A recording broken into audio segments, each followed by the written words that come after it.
Daily same चूरन नहीं बिक सकता ना यार, आप डेली का डेली वही चूरन बेचें, दैट्स नॉट पॉसिबल। अच्छा, तो इन लोगों ने क्या करा कि बोला अमेरिका करवा रहा है, फिर उन्होंने बोला यार इजराइल करवा रहा है, यहूदी करवा रहे हैं, और बोलते बोलते इनके दुश्मन खत्म हो गए, जो इनके 4-5 दुश्मन हैं वो खत्म हो गए। अब किसका नाम लें? तो फिर वापस अंदर आ गया, अब उनको धमकियां दे रहे हैं।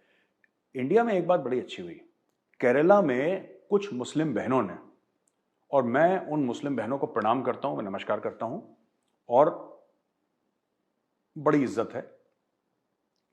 देखिए, वो आई सामने और उन्होंने अपना हिजाब जला दिया, और मुझे लगता है मूवमेंट पिकअप होनी चाहिए।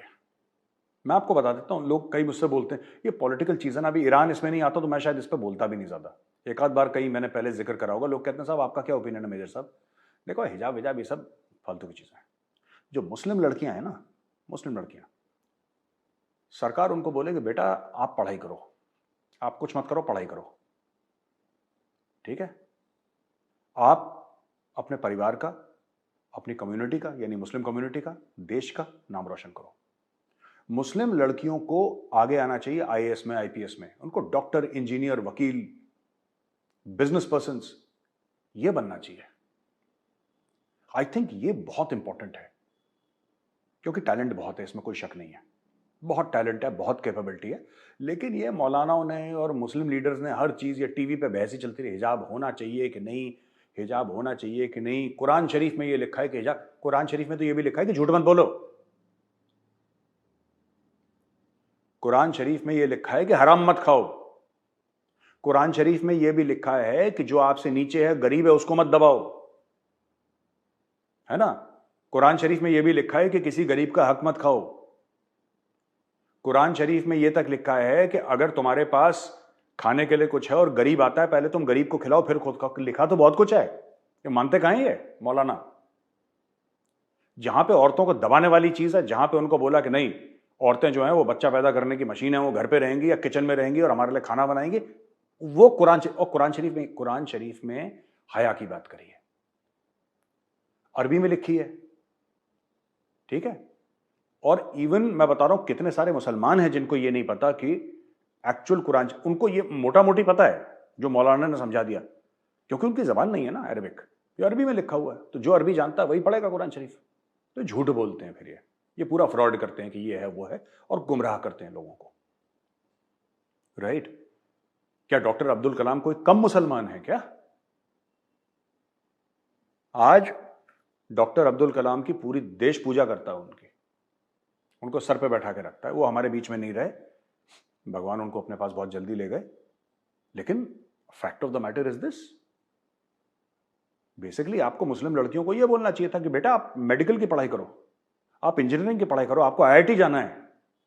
उस मुसलमान लड़की को जिसको इन लोगों ने हिजाब के चक्कर में लगा दिया, उसको यह बोलना था कि बेटा देखो, आपको ना ऑल इंडिया मेडिकल इंस्टीट्यूट जाना है, you have to become a top doctor, आपको न्यूरो सर्जन बनना है, बेटा आपको वकील बनना है।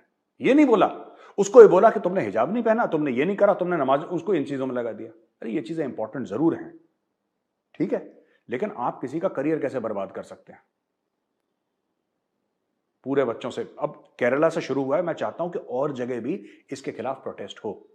तो जो मुस्लिम बहनें हैं, बेटियां हैं, मैं उनसे रिक्वेस्ट करूंगा कि देखो, आप शायद मुझे नहीं जानते और मैं आपसे नहीं मिला, आप मुझसे नहीं मिले, तो हम दोनों एक दूसरे को नहीं जानते, लेकिन जो मुस्लिम लड़कियां हैं भारत में, ठीक है, बाहर पाकिस्तान में देखिए, वो तो उसको छोड़ दीजिए, उसका बेड़ा ही गर्क है। मैं इंडिया की बात कर रहा हूं, जो इंडिया में मुसलमान बहनें हैं, बेटियां हैं, मैं उनसे रिक्वेस्ट कर रहा हूं, आप पढ़ाई पर फोकस करिए, ठीक है? मेरा हक तो नहीं बनता, वो आपके माँ बाप बताएंगे, ठीक है, लेकिन मुझे अपना भाई मानिए, बड़ा भाई, मैं आपसे उम्र में काफ़ी लोगों से बड़ा भी हूं, मैं आपसे रिक्वेस्ट करूंगा, पढ़ाई पे फोकस करिए, ये फालतू की चीज़ों मत करिए। मौलवियों ने ये बोल दिया, ये इनका ये गेम खेलते हैं अपना पॉलिटिक्स के लिए। आप पढ़ाई पे फोकस करिए, और उस दिन मैं खुश होऊंगा जिस दिन लिस्ट आएगी ना मेडिकल की या इंजीनियरिंग की, जिसमें लिखा होगा कि 50 मुस्लिम लड़कियों का नाम, आईआईटी कानपुर, ठीक है, आईआईटी खड़गपुर, आईआईटी दिल्ली, तब आएगा मजा। आईएम अहमदाबाद, है ना, ये Indian school of business Hyderabad, तब थोड़ा सा एक फील आएगी। या आईएएस में हम देखते हैं कि कोई टॉपर निकले, या टॉप 10 में 2-3 मुस्लिम लड़कियों का नाम आए, तब तो बात बनेगी। कोई याद नहीं करेगा, ये हिजाब विजाब के चक्कर में कोई याद नहीं करेगा। और ईरानी औरतों को पता वो तो खैर परेशान है, आयतुल्लाहों से, ये तो पागल है ना बिल्कुल, ये इसको काटने को दौड़ते हैं हर जगह ये। उन्होंने तो जान हथेली पे लेके निकल गई हैं। तो आप भी फोकस करिए पढ़ाई पे और ये सब चीज़ों को इग्नोर करिए। आपको कोई सड़क पे झंडा वंडा लेके आने नहीं, मैं सिर्फ आपसे, मेरी ये रिक्वेस्ट है, इल्तिजा है आपसे, एक विनती है, पढ़ाई पे फोकस करिए आप। शहबाज शरीफ इजिप्ट से जो कटोरा फहराया था उन्होंने, अब वो बाद में पता लगेगा मिला कि नहीं मिला, भाई ने मांग तो लिया, ये चला गया लंदन। लंदन में इसके भाई है नवाज शरीफ, ये नवाज शरीफ से मिलने के लिए गया। और क्यों गया है? इमरान खान ने साफ कह दिया कि साहब ये जो गया है ना, आर्मी चीफ के चक्कर में गया है। आप खुद सोचिए, इमरान खान हो, शहबाज शरीफ हो, नवाज शरीफ हो, आसिफ अली जरदारी हो, या उसके पहले बेनजीर, उसके पहले बेनजीर के वालिद साहब जुल्फिकार अली भुट्टो, ये जितने भी लोग हैं ना, सब अपने आप को कहते हैं कि हम लोकतांत्रिक लोग हैं और हम लोग डेमोक्रेटिक लोग हैं और ये सब। और सबकी किस्मत जान अटकी है कि अगला आर्मी चीफ क्यों होगा। अरे आर्मी चीफ एक गवर्नमेंट एम्प्लॉय होता है, yes he is very important, और देश की सुरक्षा के लिए बहुत जरूरी है, देश की दिफा के लिए बहुत जरूरी है, इसमें कोई शक नहीं है।